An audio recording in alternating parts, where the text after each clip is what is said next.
At ngayon po mga minamahal namin mga lolo at lola, nanay at tatay, ikinararangan ko na po ipakilala sa inyo ang galing sa hirap, subalit nagsumika ang magbabalik ng lingling at gloria ng lungsod ng Maynila, ang nag-iisang Yorme, ang Batang Maynila, Yorme Isko Moreno.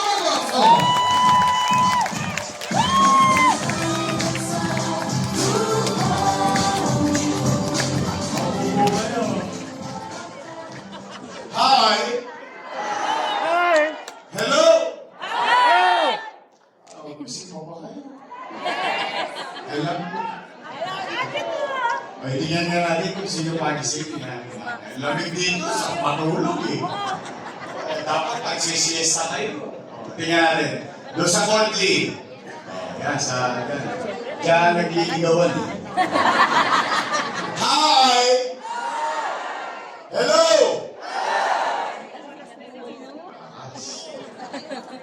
Dito, sa Wakali. Hi! Hello! May kalalagyan kayo. Dito, sa Naka. Hi! Hello! Okay, gising ang mga lolo-lola. Pataas ka, mamay, taas ka. Sabay inat-inat. Ay, magandang hapon sa inyong lahat. Maraming salamat sa inyo sa pagtugon ninyo sa aming paanyaya. Bagamat yung mga ilang chairman mukhang inaawat kayong huwag pumunta. Pero pumanatag kayo. Alam ko naman, marami kayong gawain sa bahay. Kaya ngayong hapon, dapat nagsisiesta. Pakay na. Pero minabuti ninyong tugunin ang aming paanyaya. Kaya maraming salamat sa inyo, mga nanay at tatay.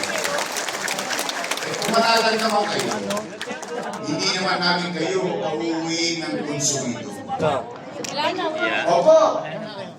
Sabi namin dati na ng problema ng taong bayan, pati pa naman yung away ng mga politiko, problemahin pa ng taong bayan. Hindi ho ba? Alam naman ng taong bayan, kapag mag-aalala, ang mga politiko, kakaway. Yung magkakapibahan, away din. Pagtapos ng eleksyon, pati-pati na mga politiko, magkakapibahay, away pa rin. Opo. Kaya, steady lang kayo sa Gedli. Hindi namin kayo, wala kayong maririnig ng mga panira o masakit na salita dito. Chill-chill lang tayo.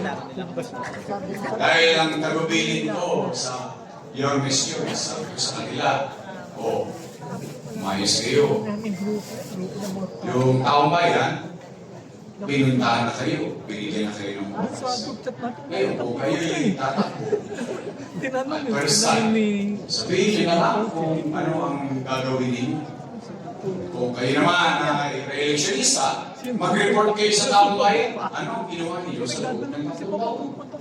At kalaunan, pagdating ng araw ng paghuhukom,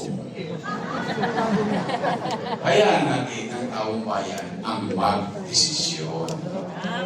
Tama po ba? Hindi naman sumiba sa inyo dito. Hindi naman. Kamusta po kayo? Hindi salamat sa Diyos. Opo. Alam niyo, kung minsan, ikinigipit, balikat lang natin yan. Pero sa totoo lang, bagay na dapat natin ipagpasalamat sa Diyos ngayong araw na ito, sapagkat ilang taon pa lang ang nakakalipas. Lahat tayo, kasama kami. Takot na takot tayo, baka tayo magutom. Takot na takot tayo, baka tayo mamatay. Dahil sa infeksyon ng COVID-19. In fact, kahit sa loob ng bahay, nangangamba tayo. May umahachik lang, achik, ay may COVID, may COVID. Tama po ba? Kaya maraming salamat sa Diyos. Ano't ano man ang ating kinaharap na pagsubok sa nakaraan. At ano't ano man ang pagsubok na kinakarap natin sa kasalukuyan, salamat sa Diyos, ito tayong lahat. Buhay tayong lahat. Dahil habang buhay, may alam naman. Manay, tay, lolo ko, mga lola ko, matanong ko lang po kayo. Bakit ba kayo naghahanap ng ibang mayor kung meron namang mayor na nakaupo?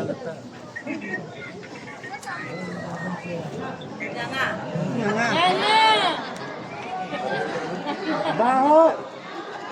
Baho! Makalap! Makunap! Easy. Puso nyo, nakadikit lang yan. Hindi, kaya ako naman yan naitanong. Siyempre, nangangampali ako. Bakit? Dahil ang mga nangaupo, alaga ko po yan. Opo. For 20 years, inaruga ko po yan. Bakit? Bilang pagtanaw ng utang na loob kay Danny Laguna. Alam niyo yan.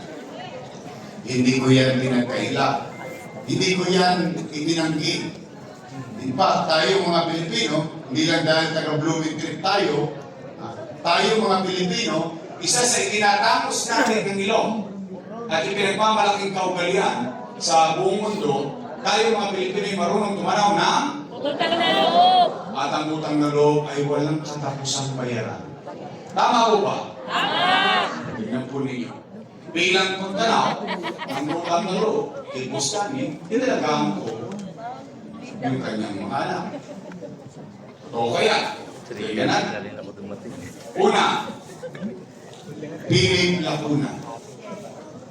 Nakaupo? Nakaupo! Nakaupo. Naku po! Naku po! Dennis Lacuna. Nakaupo! Nakaupo. Lay Lacuna. Nakaupo! Naku po! Asawa ni ate. Nakaupo! Si ate. Nakaupo! Ilan sila? Happy. Masaya. Masaya ako na yung hindi napagtagumpayan ni Boss Danny, napagtagumpayan ng kanyang mga anak. Ngayon, kung sila naging mabuti sa kanilang tungkulin o hindi naman ako para humusga. Taong bayan ang mag-uhusga niyan. Tama po ba? Tama! Tingnan po ninyo. Pagganap po kayo kahit isang lumagoso lang sa city. Bakit? Bilang pagdalaw ng utang na loob. Pinuna ko muna yung mga anak ng Boston. Isinanda nyo daw mga ano? Yorme, tatalaw ka pa ba ng utang na loob? Sagot. Opo. Bakit? Eh, Pilipino ako eh. Walang katapusan. Ganun talaga tayo. Wala na tayong magagawa. Wala to. It is part of our blood and culture. Kaya naman, ang pakiusap ko lang, baka naman kung po pwede, sa ibang bagay na lang ako tumanaw ng utang na loob. Bakit? Hindi utang na loob din naman ako sa taong bayan. Kung wala ang Diyos at wala kayo, wala naman ako sa kanilalagay ko ngayon. Ngayon, masama naman bang dinggin ko yung sigaw at panawagan ng taong bayan? Eh yung taong bayan ang sumasabi at sumisigaw na, Bumalik ka na! Bumalik ka na! Bumalik ka na! yung taong bayan sumisigaw ng bumalik ka na, eh ako sinigaw, "Wag ka na bumalik!" Napanood nyo? Napanood ko din. Para akong asawang inipakit na ito, ginagis sila sa pintuan, "Wag ka na bumalik!" Bakit sila nagagalit? Bakit sila namamangga? Hindi naman sila may-ari ng pwesto na yan. Pag-aari yan ng taong bayan. In fact, empleyado lang kami ng taong bayan. At ang kontrata namin ay 3 years. After 3 years, expired. Tapos babalik ka ulit sa tao. Magre-report ka sa tao. Pag nagustuhan ng tao bayan ang ginawa mo, i-renew ka ng tao bayan sa sabihin, approve another 3 years. Tama po ba?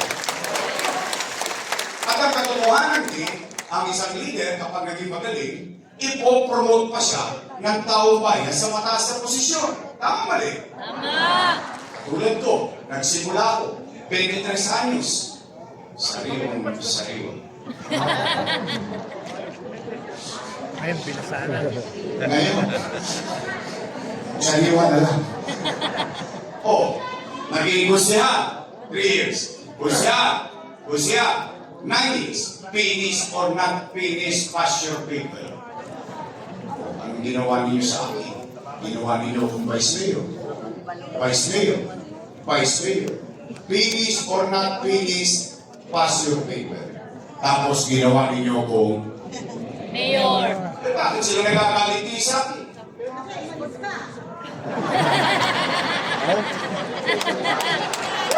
Papalit ako. Anong mali? Ang katotohanan din, ang isang leader, kapag siya naging magaling, mabuti at mabisa sa kanyang panunungkulan sa kanyang mamamayan, kahit hindi na siya makita ng taong bayan, ibuboto pa rin siya ng taong bayan. Yes. Tama po ba? Nagagalit. Pati yung congressman yung si Chihuahua.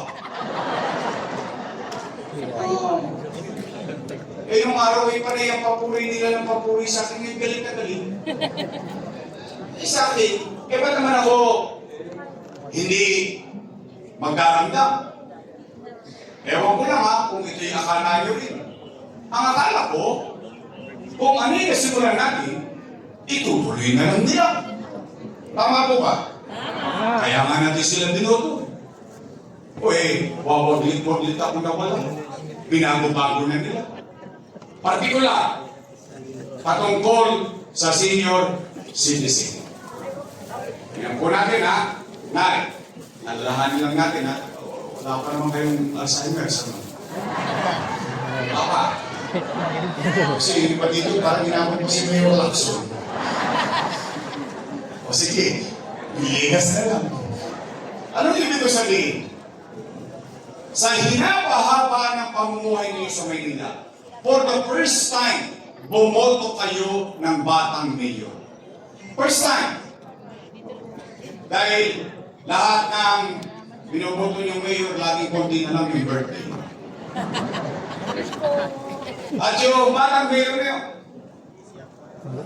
gumawa ng isang programa sa mayaman, sa middle class, sa mahirap. Lahat ng senior citizen may sakit o wala, botante o hindi, pantay-pantay na may pensyon sa lungsod ng Maynila. Tama po ba? Anong binago nila? Tay, totoo ba? Tayo, buwan-buwan may pensyon, quarterly ang bigay. Ang malungkot, totoo ba na kapag wala ka sa araw ng payout, forfeited na yung pension mo? Mali yun. Tingnan, alalahanin natin. Di ho ba, nung yan ay sinimulan ko, anong sabi ko? Mayaman, middle class, mahirap, may sakit o wala, botante o hindi. At ang sinabi ko, Nay, Tay, pumanatag ka, pag hindi mo nakuha yung first quarter, sa susunod na quarter, doble ka. Tama mali? Tama. Pag hindi mo nakuha yung first quarter, second quarter, pagdating ng third quarter, triple ka. Tama mali? Tama. Ano ba sabi ko nun? Mga lola ko, pumanatag kayo. Pag hindi mo nakuha simula Enero hanggang Nobyembre, pagdating ng Disyembre, maglulubili tayo. Lubi-lubi. Enero, Marso, Abril, Mayo, Junyo, Agosto. Hey!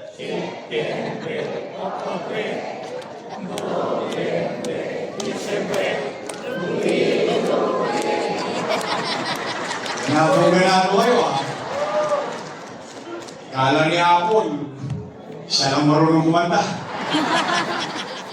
Pag kumakanta si Apple, tatayusin nyo yung pandinig nyo.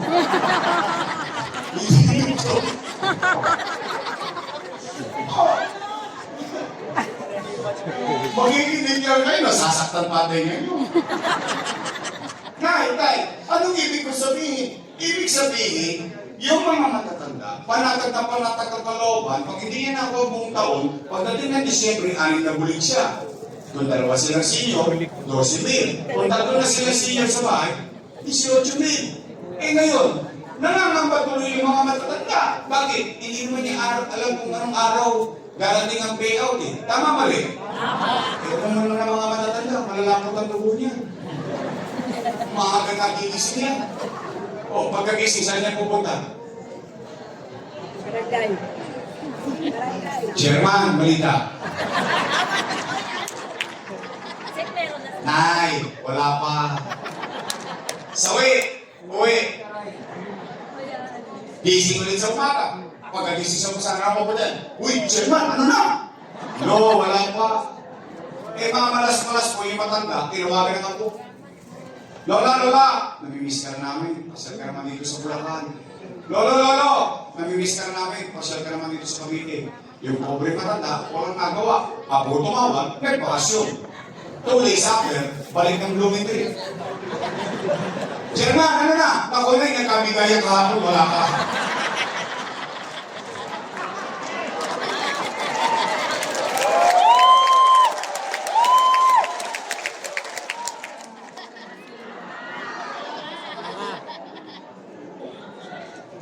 ₱500 piso, pinahihirapan pa natin yung matanda. Ito, real talk ha? Basta real talk. 500? Lumabas kayo ng SM, hindi na nakakabot sa bahay yung 500 kayo. Apakaliit na provecho. In fact, marami sa inyo rito, marami naman sa inyo dito may 500 eh. Sa totoo lang, real talk lang ha. Kaya lamang, itinatangos nyo lang naman ang ilong, itinatangos lang naman ang ilong ng matanda, na, wow, sa hinaba-haba ng panahon ko nagbabayad ng milyar, sa hinaba-haba ng panahon na ako lumumuhay sa Maynila, for the first time, mahal pa pala ako ng gobyerno. May bilang pa pala ako, pinagmamalasakitan pa pala ako ng gobyerno. It's not the amount, it's not how much, it's the act itself. Giving value to your elders. In fact, yung iba nga sa inyo, pinagagalitan pa ng anak eh. Nay, huwag ka na pumila dyan ng init-init. 1.5 lang yan. Ako na magbibigay sa iyo. Ano sabi ng matanda? Ayaw ko ng pera mo, gusto ko kay Lorne. Iho pa.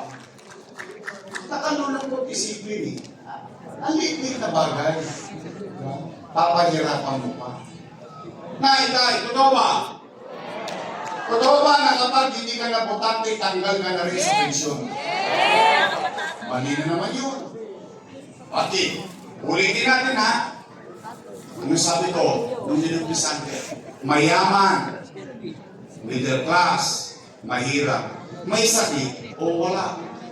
Botante o hindi. Bakit ko sinama? Bakit ko inabatan? Malayo pa, inisip ko na isama, botante o hindi. Bakit? Kasi yung matanda, patuloy na tatanda. Tatanda at tatanda. Tatanda at magkakasakit. Ayun, yung asawa nyo, yung tatay nyo, yung nanay nyo, nakahirati sa karamdaman, 6 na taon. Hindi na nakakaboto. Tama mali. Tanggal na sa listahan ng botante. Tama mali. Buhay pa. Humihinga pa. Tao pa. Dahil walang boto, walang pensyon. Wow. Lupit nyo, Ting. Tatanda din sila. Una-una lang yan. Mauna na sila. Chihuahua.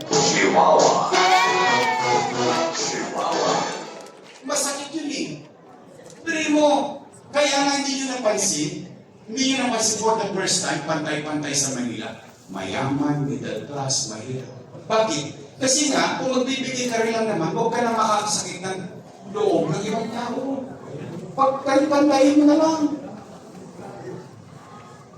Asawa mo. Sige, asawa mo. Andiyan dinalaga mo. Dahil lang walang pakinabang sa politika, wala nang servisyo matatanggap sa gobyerno. Masakit yun. Eh, sana huwag na lang natin ginawa para hindi na tayo nakasakit ng damdamin. Kalit-lit. O, tay. Totoo ba? Wala na rin yung kakastrisyo. Well, totoo ba pinalitan ng stick ko? Yes. Hindi nga. Talaga. Kasi lahat ng natin ng tumatanda, yun yung sinasabi, pinalitan ng stick ko eh. Talagang galing Ayun o, ayun o. Hindi nga kami nagalas para lumabas sa'yo. Bilis rin yung stick ko. Bilis. Ayun o, patingin. Ayun o, yun. Tay. Totoo ba? Wala na rin yung brown rice at black rice. Yan lang yun. Ang biskwit. Matabang. Pinigil mo na. Binaon na rin ninyo. O yan, bilis. Oh my God. Totoo pala talaga. Ayan, may Alam mo yung problema. story ng black rice? Alam niyo ba, minsan napagalitan ako ng matanda. Sabi sa akin ng matanda, ikaw, hindi mo na kami mahal. Bakit mo na eh? Yung bili mo sa aming bigas, ulit pa. Maitim na. Makunat pa. Mahirap pang lutuin. Siyempre, sinagot ko naman, sabi ko, Nay, alam mo ba, yan ang pinakamasustansyang bigas at pinakamahal na bigas sa buong mundo. Oo naman. Tay, totoo ba yung cake na yung cupcake? Totoo ba talaga ito? Wala na? Wait. Talaga? Itong January, sino may birthday ng January? Happy birthday. Wala na? Bira, tay, mga lulod ako. Alam niyo ang irony? Ang ironic dito, noong ginawa ko yan, kasama ko sila, alam nila yung dahilan ko kung bakit ko parang ini-spoil yung mga senior citizen. Bakit? Bakit ko ba ginagawa yun sa inyo? Alam niyo kung bakit? Kasi konti na lang birthday nyo.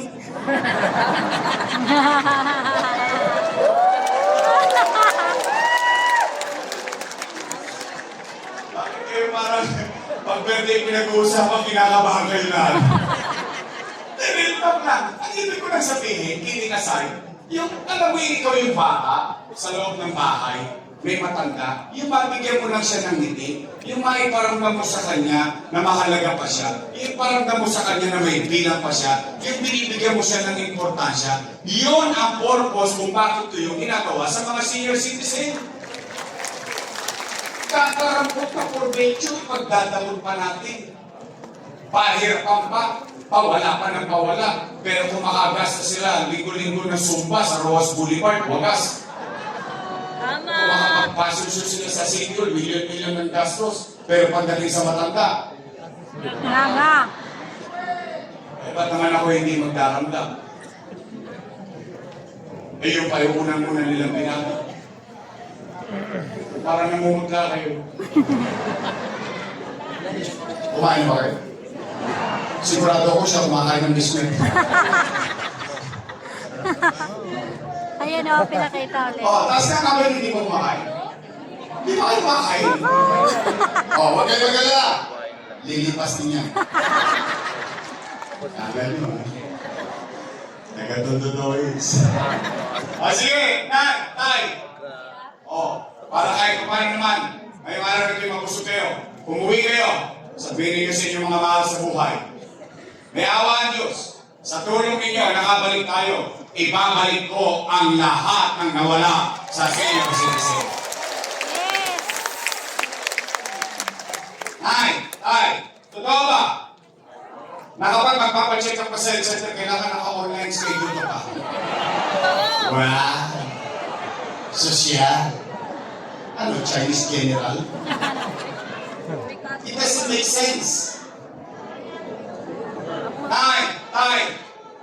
May katok pa yun. I will give credit where it's due. Noong panahon ko, at hindi ko lang panahon, pati panahon ng sinundan ko, si Era, si Alfredo Lim, si Lito Arches, si Mel Lopez, si Bagaching, Villegas, Lacson, lahat na nagdaang mayor sa lungsod ng Maynila, ang taong bayan na pupunta sa health center, 1-2. 1 sawa. Anytime na gustuhin niya pumunta at magpa-check up sa health center, makakapunta siya, makakabili siya. Tama ba rin? Tama. Ay, bakit kailangan pa yung online schedule? O sige, Nay, tayo. Sakyan natin. Una, anong kailangan mo sa online schedule? Cellphone. Libre ba cellphone? Postgas ka. Pangalawa, anong kailangan mo? Load. Libre ba load? Hindi.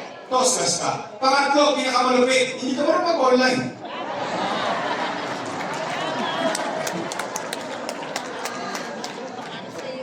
Tama ba? Tay, anong pangalan ninyo? Sampul lang. Pangalan ko ninyo. Nanay Florence. Nanay Florence. Sampul lang to ha. Hindi to mangyayari sa'yo.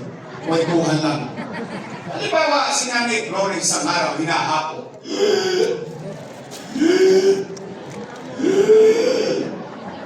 Apo, galing mo nga ako sa health center, magpapacheck up ako. Ano sagot mo ako niya? Tumigil ka, Lola, wala kang online, ha?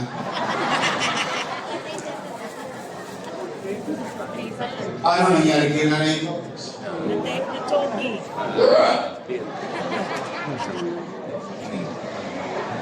Paalam na. It doesn't make sense. Pag-ibig ba nilang sabihin, magpapabigti lang ako? Kailangan ko ba ng online schedule? Wow!